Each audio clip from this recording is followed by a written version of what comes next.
L'esercizio di gruppo, anche questo molto molto importante, anche qui ogni compagnia poi fa cose differenti, quindi vi potrete trovare insieme agli altri candidati a dover risolvere delle situazioni, anche dei giochi da fare, e quindi a volte per esempio eravamo seduti attorno ad un tavolo in una decina di persone, ci hanno dato delle carte, in ognuna delle quali c'erano delle informazioni, ma ognuno ne aveva soltanto due o tre, e parlando, senza far vedere queste carte con questi pezzi di informazione, dovevamo ricostruire una certa situazione. Nel quel caso, era un po' di anni fa, c'erano 6 aeroplani di 6 colori diversi che partivano da 6 destinazioni, da 6 posti diversi per andare in 6 destinazioni differenti con 6 carichi differenti.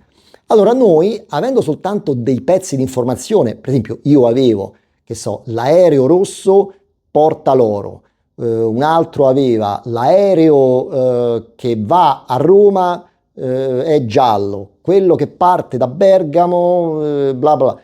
Ecco, quindi poi discutendo in questo modo dovevamo ricostruire ogni aeroplano.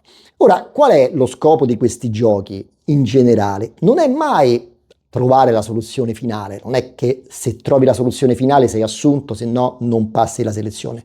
Si vuole vedere come si lavora in gruppo e quindi come si dà il proprio contributo senza esagerare. Quindi in generale l'atteggiamento migliore è quello di riuscire a dare un contributo, parlare, ascoltare, fondamentale, quindi anche un po' esagerando nel senso quasi come un attore, cioè fate segno con la testa quando qualcuno parla, dice accidenti, questa è un'ottima, no, bella questa opzione che hai dato, un bel suggerimento, lavoriamo su questo fronte, bella idea. Ecco, quindi ogni tanto si inserisce, ogni tanto si esce fuori. Chiaramente i due atteggiamenti più sbagliati sono o quello che fa il boss, dice no ragazzi ho capito tutto io, adesso si fa come dico io e basta, oppure quello che sta in disparte e dice boh fate voi, io sto qui, mi va bene tutto quello che fate voi. Il problema è trovare il giusto compromesso, il giusto equilibrio tra questi due atteggiamenti estremi, stare lì nel gruppo, lavorare, collaborare, dare delle idee, prendere le idee degli altri senza sopraffare nessuno o stare in silenzio e aspettare che gli altri risolvano il problema. Ecco, un'altra cosa che può capitare in questi giochi, a volte questi esercizi si fanno alla fine delle selezioni, quando si è stanchi. Perché? Perché quando si è stanchi normalmente si ha meno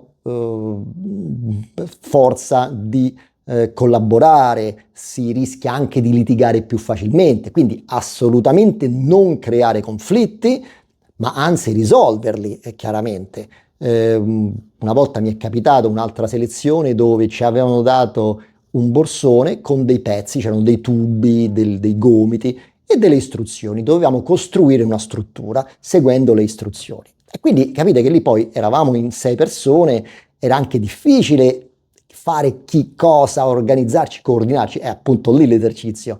E quando poi avevamo ormai finito, uno mi dice, dei candidati, dice, ma perché non lo rifacciamo in quest'altro modo che è meglio?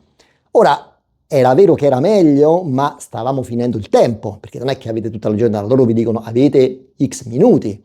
Allora io lì purtroppo mi sono trovato in una situazione un po' delicata perché non potevo semplicemente dirgli guarda sei un idiota perché manca un minuto, che facciamo? Smontiamo tutto e lo rifacciamo, chiaramente.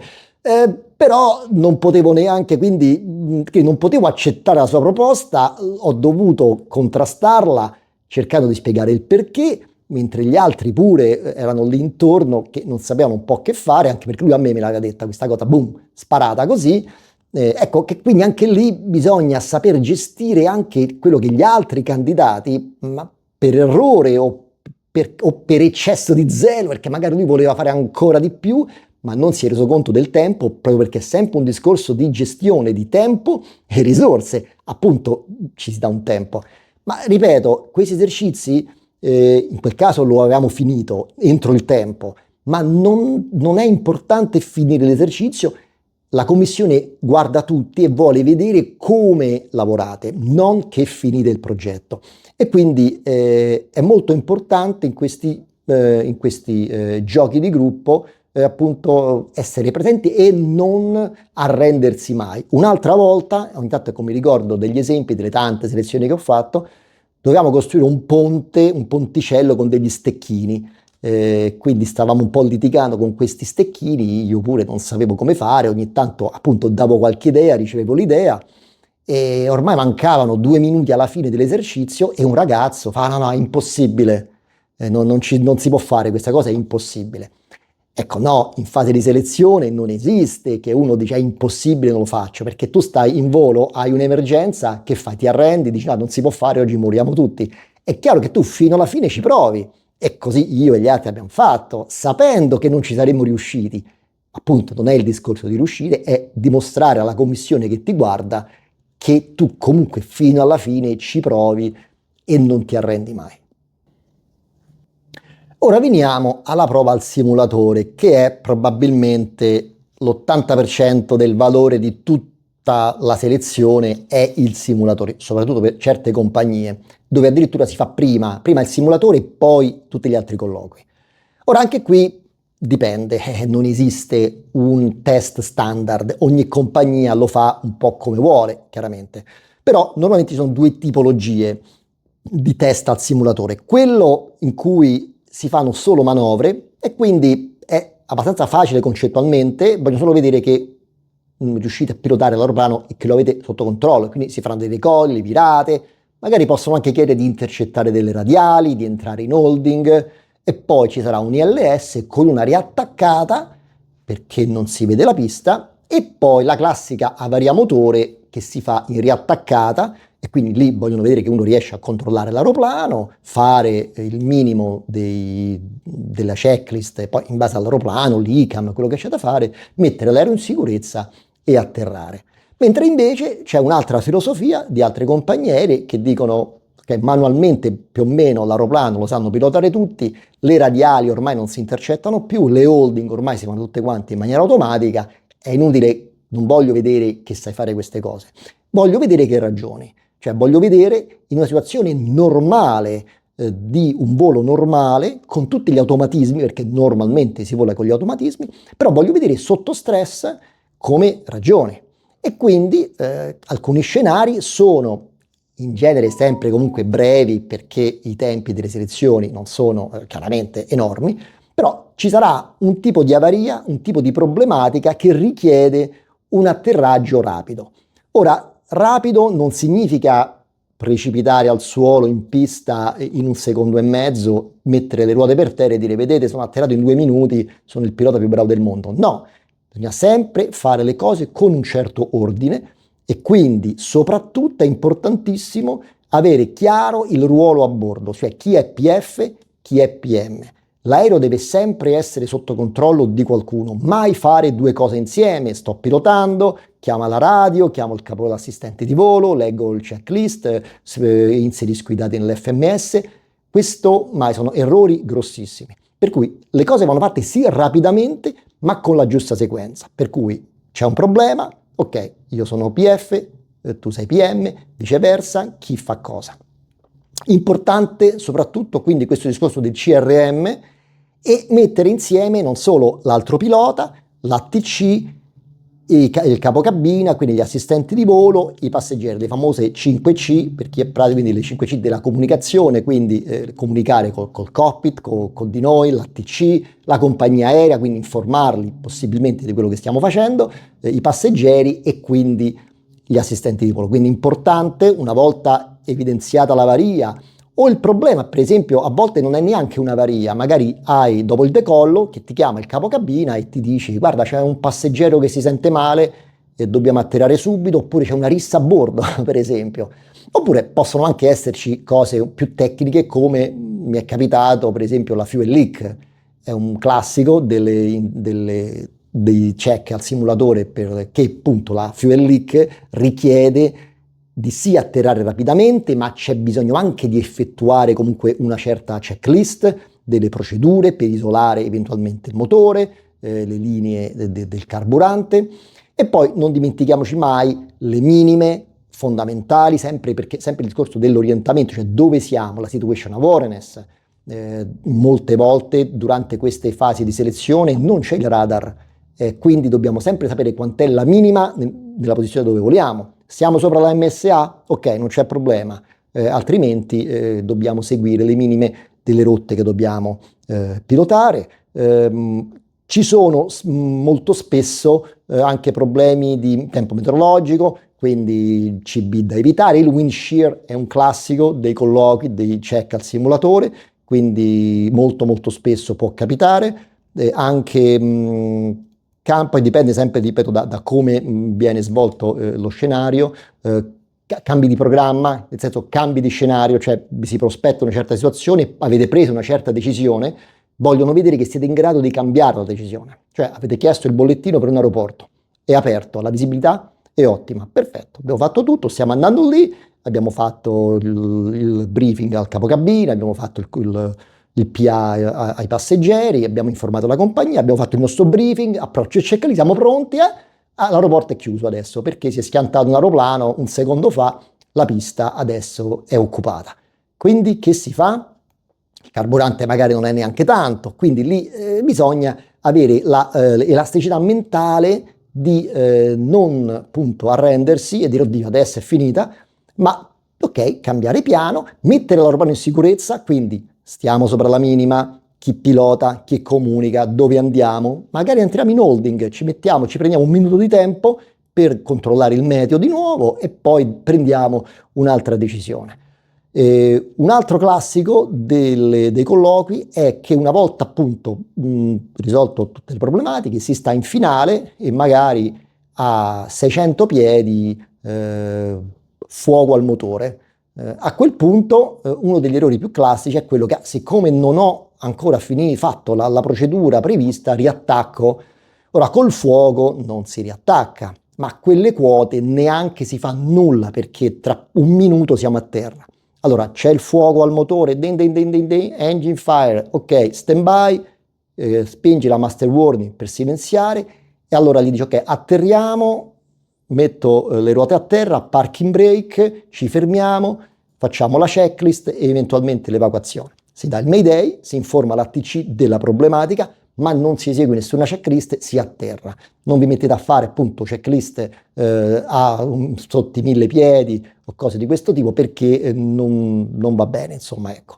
Qualcuno può dire ma che ci vuole a spingere un pulsante? Ci vuole, che è successo, perché ve lo dico, di aeroplani in passato che hanno spento il motore giusto, quello che ancora funzionava e si sono ritrovati con tutti e due i motori spenti, insomma. Ecco perché quel momento è critico. Se vi capita e lo fanno molto spesso, appunto questi fuochi proprio all'ultimo, prima di toccare la pista, non si fa nulla e si atterra e si affronta l'emergenza a terra. Ora, a parte il discorso tecnico che va da sé che se non si è preparati la selezione non si passa, però è importante anche avere l'atteggiamento giusto. E quindi con quale atteggiamento bisogna presentarsi a questi appuntamenti? Ovviamente sempre molto professionali, non ci piove. Mi è capitato di ricevere domande del tipo guarda, devo andare a fare la selezione in questa low cost che so essere molto smart, non vogliono la cravatta, quindi dici che va bene se vado senza cravatta, magari in jeans e scarpe da ginnastica perché loro sono così.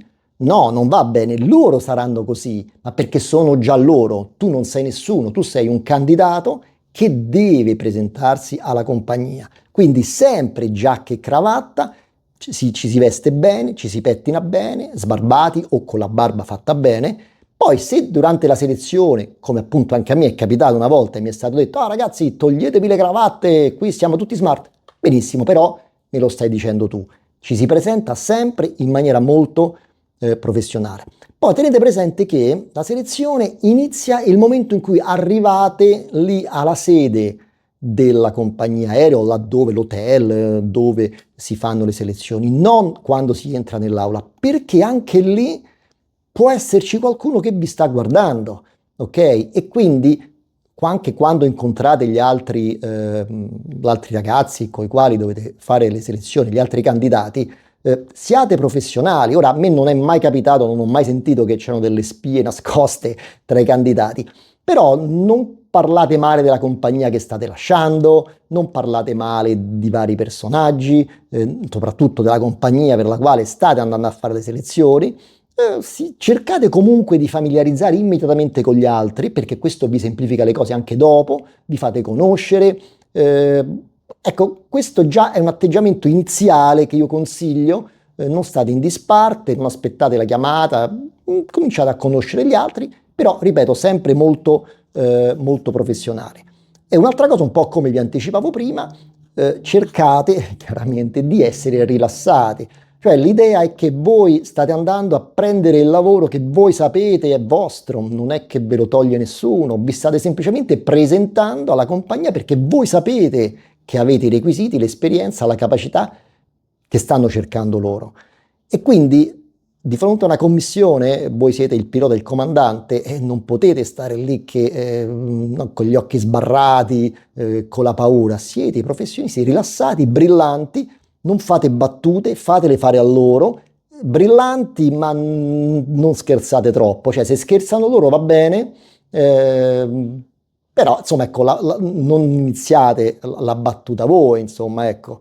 Una volta alla fine di un'ora di selezione il tizio, il capopilota mi disse l'ultima domanda Ivan, dice la prossima settimana, io dico oddio adesso che succederà la settimana prossima, dice devo andare a Roma con mia moglie, dove lo prendo il caffè più buono di tutta Roma? Dico a quel paese, dico stavo già tremando, ecco che lì magari un po' di brillantezza nella risposta ci può stare, insomma ecco, però siate sempre seri, tranquilli, a vostro agio, questa è l'idea, cioè voi dovete dare l'impressione, perché così dovrebbe essere, che voi state dialogando con dei colleghi di aviazione, ok?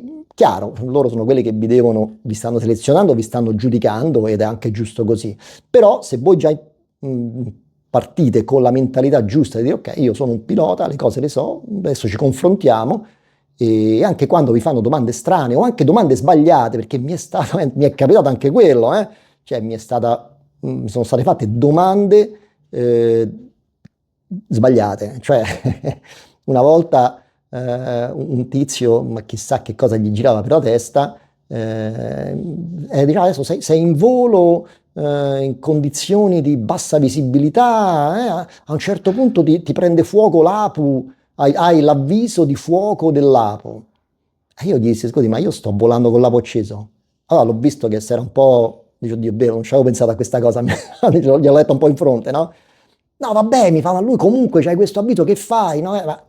Cioè, allora lì non è che gli puoi dire, guarda che questa domanda che mi stai facendo non ha senso.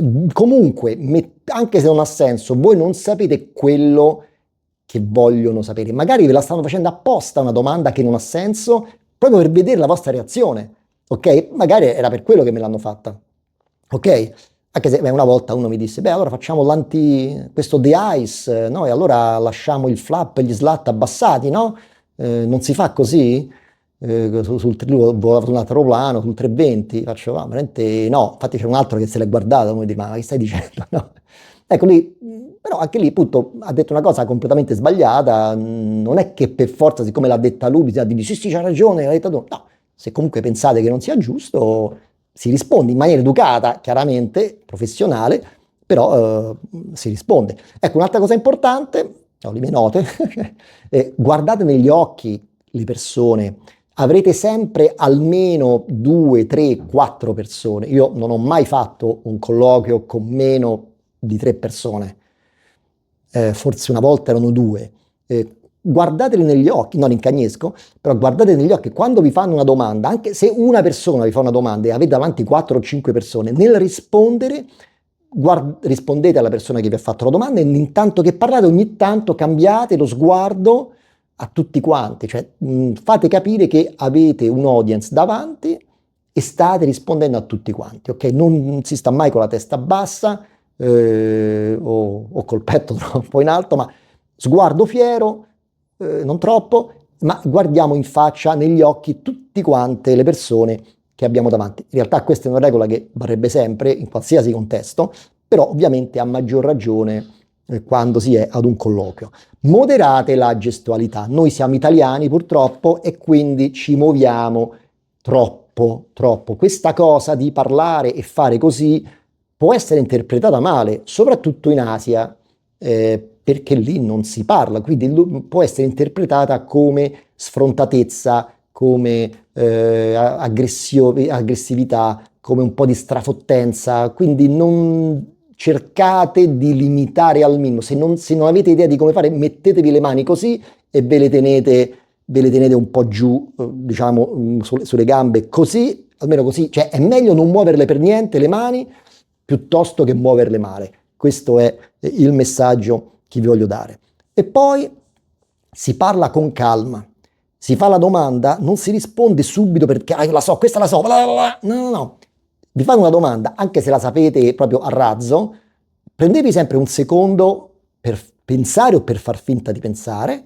Ah, ok, e poi si parte. Questo sempre per dare appunto l'idea che voi siete calmi, rilassati, che sapete le cose, però appunto ne sapete talmente tante che adesso dovete fare un po' di ordine e così scegliete la risposta giusta, quella migliore e anche che date un senso a quello che volete dire. Quindi è importante, ripeto, non rispondere di getto, prendervi un secondo di silenzio, di pausa e poi con calma parlare. Sempre bene parlare, continuare a parlare, vi devono fermare loro eventualmente, ok? E come vi dicevo prima, se non sapete una risposta, tranquilli, I'm sorry, I don't remember this, but I can find it on this chapter, ok? E quindi dare comunque l'idea di sapere perlomeno la struttura dei manuali, perché anche questa è una cosa che mi è stata fatta, un giorno mi è stato chiesto, una volta, in una delle tante interview, invece di parlare dell'RVSM, e quindi io stavo dando quali erano i parametri dell'RVSM e il tizio mi ha fermato, mi ha detto, no, ora non li so neanche io, ma dove stanno scritti? Ah, ok, sì, supplementary procedure, bla bla bla. Ok, a posto. Ok? La mattina del colloquio. Allora, alcuni consigli che io vi voglio dare per la mattina. Ora, normalmente si sta in albergo perché i colloqui di lavoro sono lontani, a volte lo pagano loro, le compagnie, vi mettono anche in alberghi molto molto belli. Allora, il consiglio è quello di prendervi più tempo del normale per la preparazione. Non fate le cose di corsa. Già l'ansia è tanta di natura, ovviamente. Se all'ansia normale ci aggiungete che magari state facendo tardi, è chiaro che non può iniziare peggio la giornata. Soprattutto possono esserci delle variabili, possono esserci mille cose.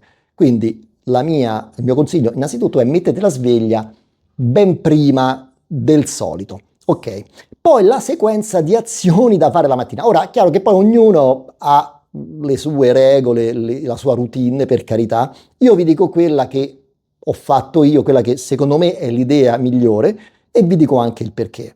Allora, la prima cosa, ci si sveglia subito a fare colazione senza vestirsi, cioè ci mettete una tuta, insomma, no, non nudi, voglio dire, nel senso non vi mettete la giacca e cravatta che userete per il colloquio.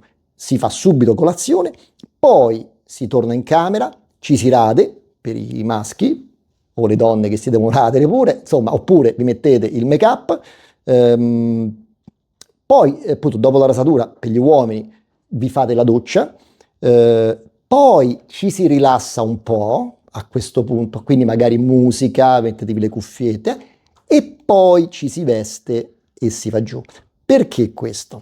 Perché, allora, innanzitutto la colazione chiaramente è facile che ci si sporca, proprio le cose più semplici, quindi se si fa colazione col vestito, poi vi sporcate la cravatta, la camicia e poi panico perché o non ne avete un'altra o dovete correre in camera, si perde tempo. Ma soprattutto c'è un discorso che già l'ansia normalmente ha a che fare con la digestione e quindi è molto facile che l'ansia stimoli un po' l'andare al bagno. La colazione di per sé chiaramente stimola ancora di più, quindi mettendo le due cose insieme, il consiglio che vi do è prendetevi un po' di tempo in modo che fatta la colazione, tornate in camera, ci si rade, si dà allo stomaco, all'intestino un po' più di tempo per elaborare quello che magari deve essere espulso. E quindi non vi ritrovate nella situazione in cui siete pronti a uscire dalla camera, adesso devo andare al bagno, e adesso è troppo tardi e andate a fare il colloquio che ve la state facendo sotto. Insomma, ecco perché consiglio di fare subito la colazione. Poi la rasatura, perché anche lì ci si può tagliare, soprattutto quando si è nervosi, e quindi anche lì bisogna darci un po' di tempo in modo tale che la rasatura poi magari il taglio passi, e quindi poi si fa la doccia, quindi ci si pulisce meglio e poi ci si rilassa un po', e poi quindi il momento in cui ci vestiamo probabilmente già siamo andati al bagno, se abbiamo dei tagli già sono passati e quindi abbiamo minori rischi di problemi successivamente. La colazione anche, non facciamo colazioni esagerate. Qual è il problema? Che si va spesso in questi mega hotel, soprattutto, come vi ripeto, alcune compagnie molto importanti, e c'è di tutto da mangiare in queste colazioni, in questi hotel, no? Tutto incluso. Ecco, no, non facciamo questo errore. Mangiamo la stessa colazione che facciamo a casa.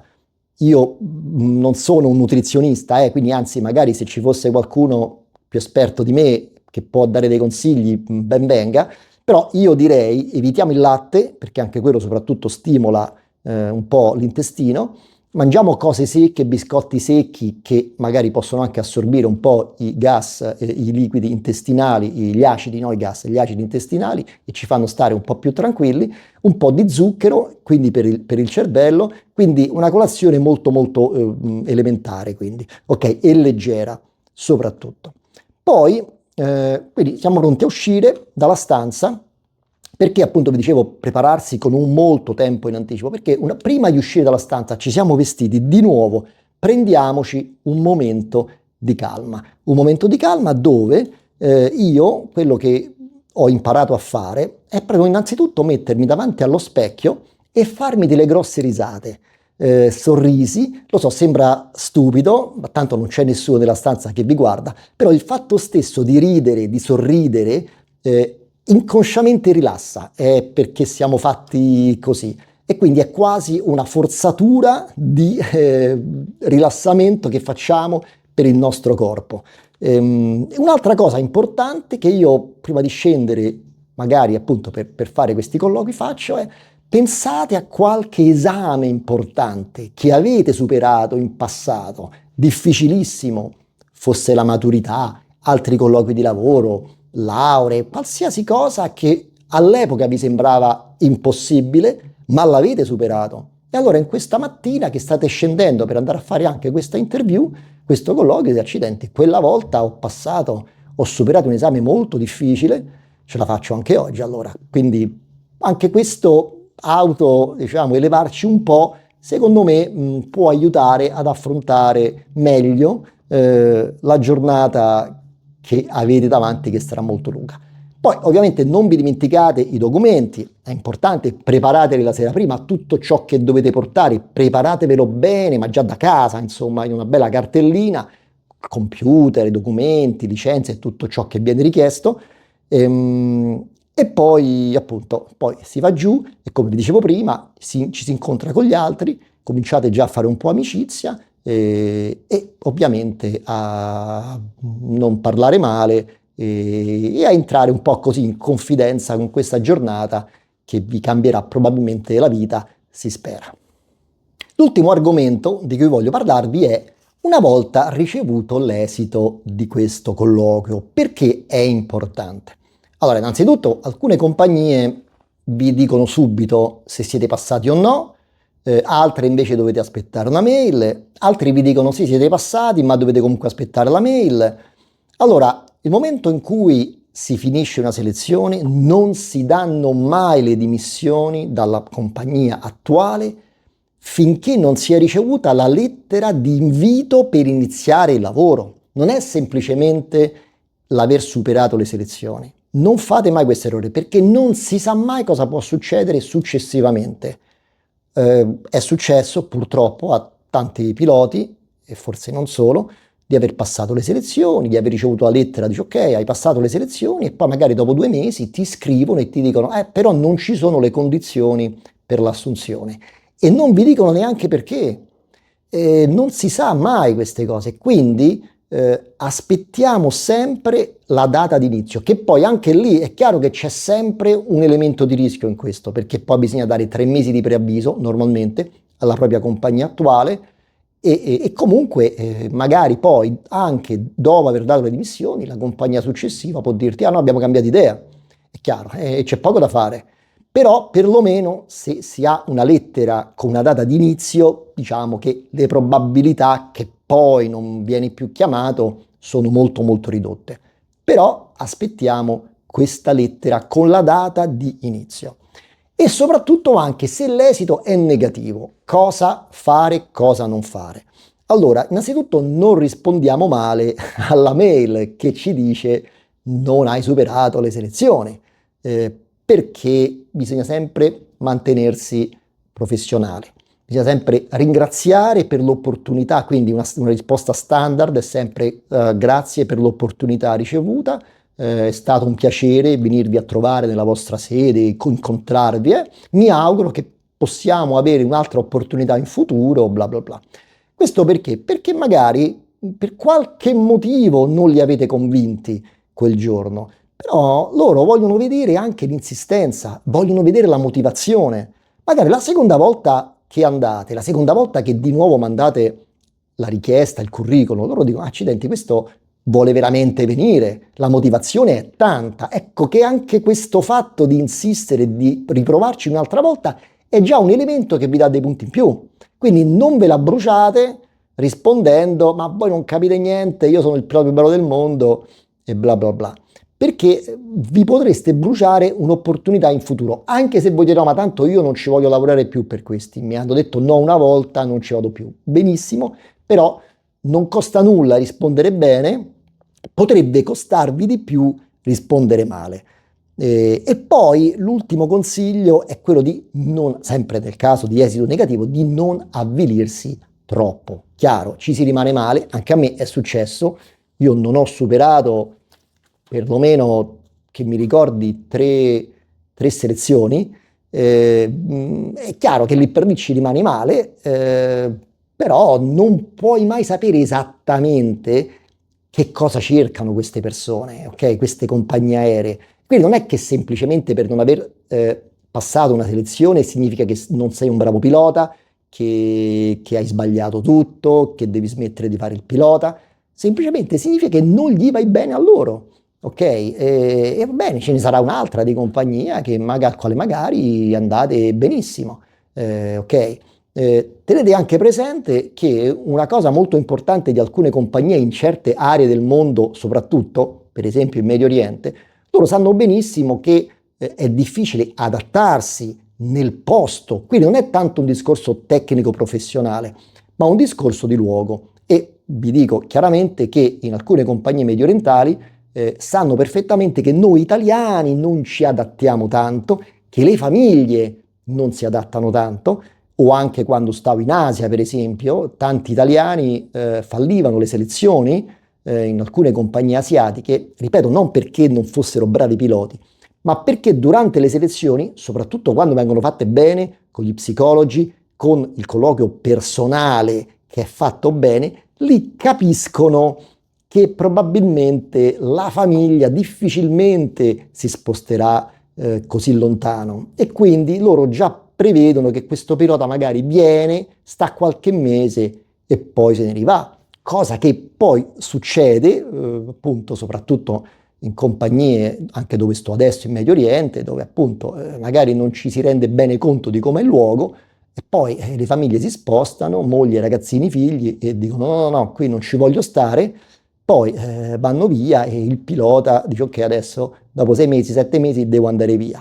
E non è un problema solo per il pilota, anche per la compagnia aerea è una perdita perché hanno investito sicuramente tempo, soldi, risorse, non solo per le selezioni, ma per l'addestramento e per tutto, e quindi a volte preferiscono evitare proprio il rischio, non prendono quel pilota, ne prendono un altro che dà loro più garanzie di adattabilità nel posto dove si vive. Ok? Quindi con questo concludiamo questo lungo video che spero vi sia utile. E quindi poi se ci sono domande o anche suggerimenti, cose delle quali magari non ho parlato, se avete anche altri appunto suggerimenti, metteteli nei commenti, importantissimo, così creiamo proprio non solo questo mio video, ma anche una serie di commenti utili per tutti per poter passare meglio le selezioni e prepararsi meglio per lavorare e trovare lavoro più facilmente. Ok? In bocca al lupo a tutti e ciao!